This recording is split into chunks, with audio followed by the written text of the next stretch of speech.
গৌরহরির প্রিয় ভক্ত শ্রীবাস পণ্ডিত। শ্রীবাস পণ্ডিতের ঘরে গৌরহরি তার ভক্তগণকে নিয়ে প্রতিনিয়ত হরিনাম কীর্তন করেন। একটু মন দিয়ে শুনবেন। এখন প্রতিদিন হরিনাম কীর্তন করে সমস্ত পার্ষদকে নিয়ে। হঠাৎ একদিন ওই শ্রীবাসের ঘরে হরিনাম করতে করতে শ্রীবাসের একমাত্র পুত্র মারা যায়। তখন স্বয়ং মহাপ্রভু শ্রীবাসেরই ঘরে হরিনাম করছে। একমাত্র সন্তান যখন মারা গেছে, মা একমাত্র পুত্র মারা গেলে যার একটিমাত্র সন্তান সেই জানে সন্তান সুখ কি। তাই সেই মৃত সন্তানকে কোলে করে নিয়ে শ্রীবাসের স্ত্রী মালিনী চোখের জলে বুক ভাসিয়ে চিৎকার করে ঘরের মধ্যে বসে কাঁদছে। সেই কান্না শুনতে পেল কে? শ্রীবাস পণ্ডিত। শ্রীবাস পণ্ডিত তাড়াতাড়ি করে গৌরহরি হরিনাম করছে দেখে তাকে কিছু না বলে ছুটতে ছুটতে পাশের ঘরে তার স্ত্রী মালিনীর কাছে এসে বলছে, মালিনী কি হয়েছে, তুমি কাঁদছো কেন? মালিনীর কোলের মধ্যে রয়েছে মৃত সন্তান। মালিনী বলে উঠল, স্বামী আমাদের একমাত্র সন্তান একটু আগে মারা গেছে। কি বললে? আমার একমাত্র সন্তান মারা গেছে। হ্যাঁ স্বামী, একটু আগে মারা গেছে। তুমি একটিবার বলো না স্বামী, যে ঘরে স্বয়ং মহাপ্রভু বিরাজমান সেই ঘরে আমার একমাত্র সন্তান, সে কেন আমায় ফেলে চলে গেল? এমন অঘটন, এমন অমঙ্গল কেন হলো? তুমি বলো স্বামী, কি করলো প্রভু আমার? মালিনী যখন কাঁদছে, শ্রীবাস পণ্ডিত বলছে, মালিনী শান্ত হও, কেঁদো না। দেখো সংসার জীবনে যার যতটুকু সময় সে তো সেইটুকু সময় থাকবে, তাকে ধরে রাখার ক্ষমতা আমাদের কারোরই নেই। তাই তুমি কেঁদো না। কেন জানো? যে সন্তান চলে গেছে তাকে তো ফিরে পাবো না, কিন্তু পাশের ঘরে গৌরহরি তার ভক্তদের নিয়ে হরিনামে মত্ত হয়ে আছে। তোমার কান্নার এই শব্দ যদি তার কানে পৌঁছায় তাহলে প্রভুর হরিনামের বিঘ্ন ঘটবে। চিন্তা করুন মা, একেই বলে ভক্তি। নিজের একমাত্র সন্তান মারা গেছে, সেদিকে তার লক্ষ্য নেই। তার একটাই লক্ষ্য, প্রভুর হরিনামের যেন বিঘ্ন না ঘটে। এমনও ভক্ত এই জগতেই আছে। হরিবল হরিবল। বলছে, মালিনী তুমি কাঁদবে না, তুমি চুপচাপ ঘরে বসে থাকো, প্রভুর হরিনামের যেন বিঘ্ন না ঘটে। মালিনী বলছে, স্বামী তুমি বলছোটা কি? একমাত্র পুত্র চলে গেছে, তুমি আমাকে কাঁদতে নিষেধ করছো কি করে? তুমি কেমন পিতা? শ্রীবাস পণ্ডিত বললে, মালিনী আমি তোমায় নিষেধ করছি তুমি কাঁদবে না। কোন রকমে যদি প্রভুর কানে পৌঁছায় আর প্রভুর যদি হরিনামের বিঘ্ন ঘটে যায়, আমি কিন্তু সহ্য করতে পারবো না মালিনী। আমি তোমায় বলে রাখছি, শোনো, প্রভুর হরিনামের বিঘ্ন ঘটলে আমি কিন্তু গঙ্গার জলে আমাকে নিজেকে বিসর্জন করে দেব। তাই তোমাকে বারণ করছি মালিনী, তুমি চিৎকার করে কেঁদো না। মৃত সন্তানকে কোলে করে নিয়ে স্বামীর কথা উপেক্ষা করতে পারলো না। কোলের মধ্যে মৃত সন্তানকে জড়িয়ে ধরে ঘরের কোণে বসে বসে ফুপিয়ে ফুপিয়ে কাঁদছে মালিনী। কিন্তু একবার বলুন তো মা, করুণাময় গৌরহরি তিনি কি জানেন না কি চলছে সেই ঘরে? সবই তিনি জানেন, কিন্তু কেমন লীলা দেখুন। প্রভু আমার হরিনাম করছে দেখে শ্রীবাস পণ্ডিত চোখের জল মুছে প্রভুর কাছে এসে গৌরহরিকে হরিনাম করতে দেখে সেও হরিনামে মত্ত হয়ে আছে। কেন? ভুলে থাকার জন্য। সন্তান মারা গেছে, মৃত সন্তানের কথা পাছে মনে পড়ে যায়, তাই গৌরহরির সঙ্গে হরিনামে মত্ত হলেন শ্রীবাস। হরে কৃষ্ণ হরে কৃষ্ণ কৃষ্ণ কৃষ্ণ হরে হরে হরে রাম হরে রাম রাম রাম হরে হরে। হরে কৃষ্ণ কৃষ্ণ কৃষ্ণ হরে হরে হরে রাম রাম রাম হরে হরে হরে কৃষ্ণ কৃষ্ণ কৃষ্ণ হরে হরে হরে রাম রাম রাম হরে হরে হরে কৃষ্ণ কৃষ্ণ কৃষ্ণ হরে হরে হরে রাম রাম রাম হরে হরে হরে কৃষ্ণ কৃষ্ণ কৃষ্ণ হরে হরে হরে রাম রাম হরে হরে হরে কৃষ্ণ কৃষ্ণ কৃষ্ণ হরে হরে হরে রাম রাম হরে হরে। শ্রীবাস পণ্ডিতকে হঠাৎ গৌরহরি জিজ্ঞাসা করলেন, শ্রীবাস বলো দয়াময়, তিনি তো সবই জানেন মা, পরীক্ষা করছে। ও শ্রীবাস বলো গৌরহরি, আজ না তোমার ঘরে হরিনাম করছি বটে, কিন্তু কেন জানি না আমি কোনো আনন্দ পাচ্ছি না। শ্রীবাস বলতে পারো কেন আমি আনন্দ পাচ্ছি না?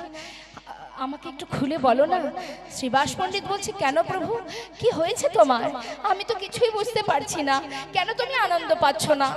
জানি না শ্রীবাস, আজ আমার হরিনাম করতে ভালো লাগছে না। আচ্ছা শ্রীবাস, একটা কথা জিজ্ঞাসা করব, বলো গৌরহরি। শ্রীবাস, তোমার ঘরে কি কোনো অমঙ্গল হয়েছে?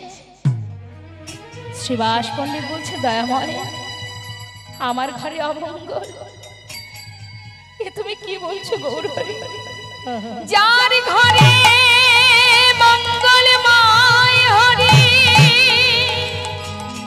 ভক্তগণকে সঙ্গে লয়ে হরি নাম করে, তার ঘরে কি অমঙ্গল হতে পারে? বলো তার ঘরে কি অমঙ্গল হতে পারে?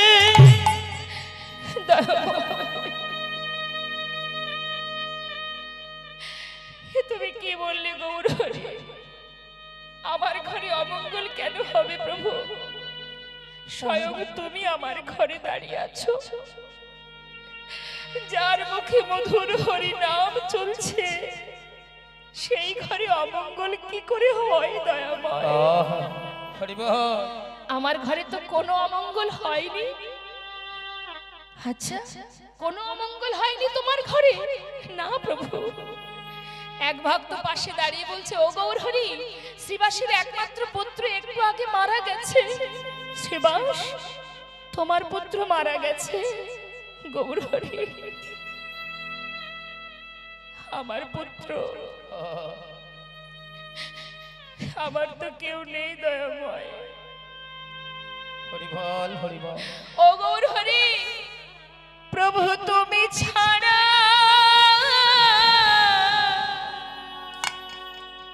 আমার আর কে না? প্রভু তুমি ছাড়া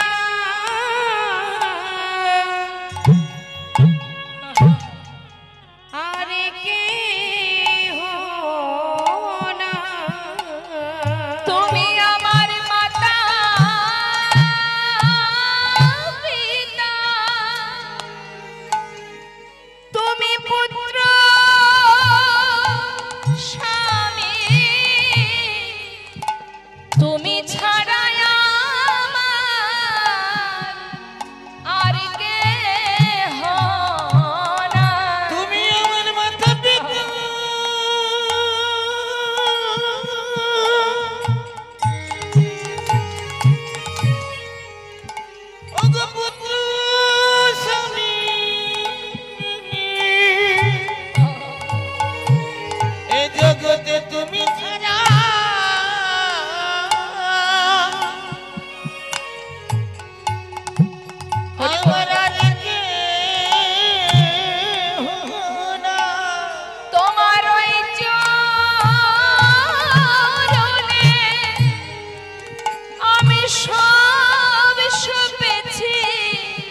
প্রভু তুমি ছাড়া আমার আর কেহ নাই। তোমার ওই চরণে সবই পেয়েছি।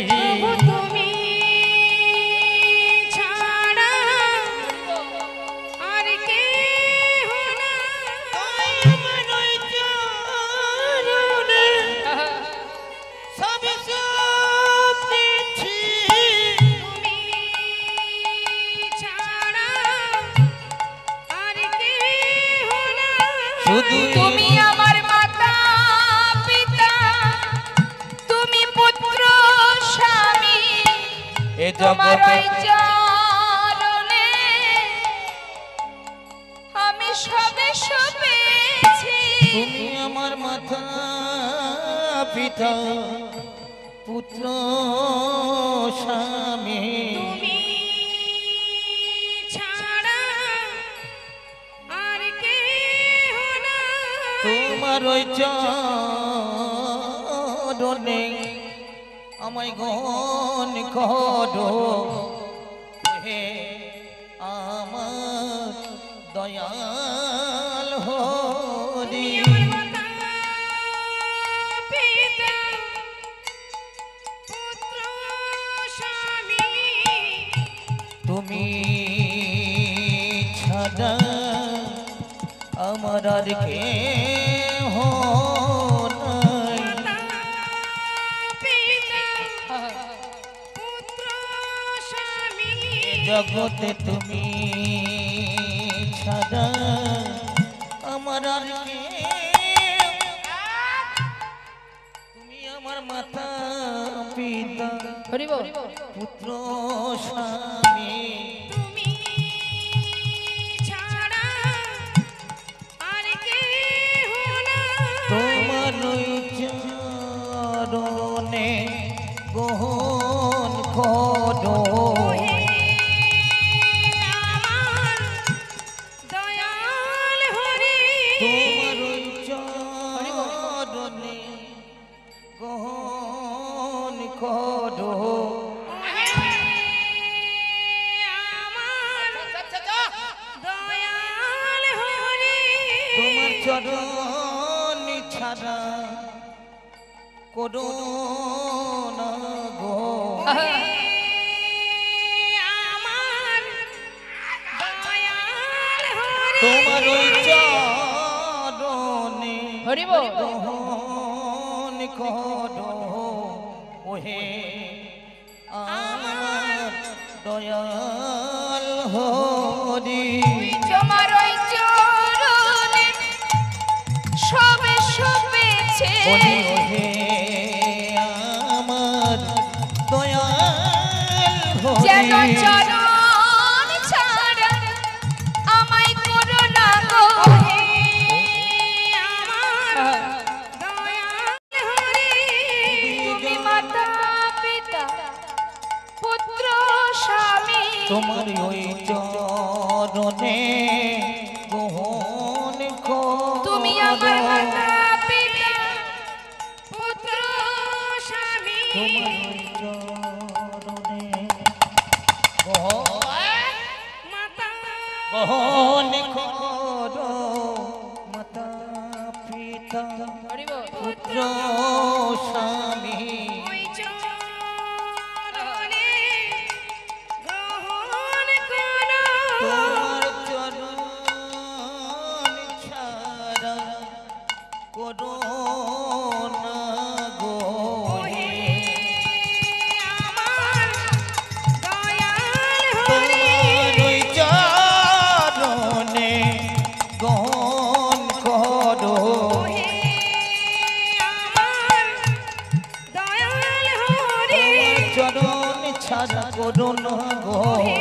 আমার দয়াল হরি। চরণ ছাড়া করো না গো। আমার দয়াল হরি। তোমার চরণ ছাড়া করো না গো। পিতা নিতাই গৌর হরি বল হরি বল। করো না গো। পিতা পুত্র স্বামী, তোমার চরণ ছাড়া করো না। মায়েরা উলো ধরি নিতাই গৌর হরি বল গৌর হরি বল হরি বল। তোমার চরণ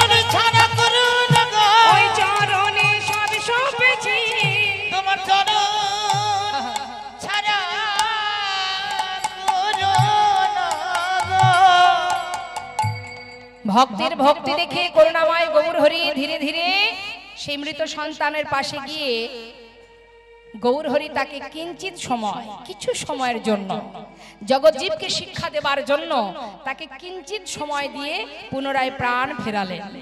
প্রাণ ফিরিয়ে জিজ্ঞাসা করলেন গৌর হরি নিজে, কিরে এত তাড়াতাড়ি মা বাবাকে ছেড়ে চলে যাচ্ছিস কেন? তখন সেই ছোট্ট ছেলে জগজ্জীবকে শিক্ষা দেবার জন্য বলে দিলেন, হে করুণাময়, কে কার মাতা কে কার পিতা? তুমি মাতা, তুমি পিতা, তুমি ভাই, তুমি বন্ধু, তুমি আমার সব। তাহলে বাবা, সন্তান যে কথা বলল, বাবাও সেই একই কথা বললেন, হে প্রভু, তুমি আমার মাতা পিতা, তুমি আমার পুত্র, তুমি বন্ধু। তাহলে এই জগতে যা কিছু আগলে আমরা বসে আছি, ভালো করে জেনে রাখুন, কাতব কান্তা কাস্তে পুত্র সংসারায় বতিব বিচিত্র নলিনী জলগত তারালং তদ্ভদ অতিশয় চপলা। কেউ কারণ নয়। দুদিনের জন্য সংসার জীবনে বিচিত্র নাট্য মঞ্চে অভিনয়ের পালা চলছে, অভিনয় চলছে। কখনো কারোর কন্যা ছিলেন, কখনো কারোর স্ত্রী হলেন, কখনো কারোর মা হলেন, পরপর চলছে যাত্রা। যাত্রা পর্ব শেষ হলে আপন আপন ঘরে সবাইকে ফিরতে হবে। তাই গৌর হরিবোল হরিবোল। তাই ফেরার পালা এসে গেছে আমাদের, আসার পালা শেষ হয়ে গেছে, যাবার পালা এসেছে আমাদের। কে কখন যাবে, কখন যেতে হবে আমরা কেউ জানি না। তাই সারা জীবন সংসারে সময় চলে গেল, যার হাতে যতটুকু সময় আছে সাধুর বাজারে বসে একবার গুরুচরণ আশ্রয় করে প্রাণ ভরে একবার হরিবোল বলতে হবে। রূপ রঘুনাথ পদে করত হিয়া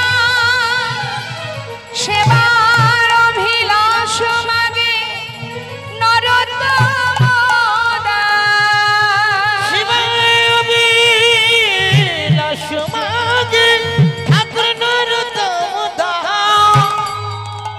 এত সময় ধরে যে গৌরচন্দ্রিকার মধ্যে দিয়ে যে পদ আমরা শ্রবণ করলাম, ঠাকুর নরোত্তম দাস ঠাকুরের এই পদের মাধ্যম দিয়ে আমরা গৌরচন্দ্রিকাকে বিশ্রাম রেখে এবার আমরা চলে যাব আমাদের লীলা কথাতে।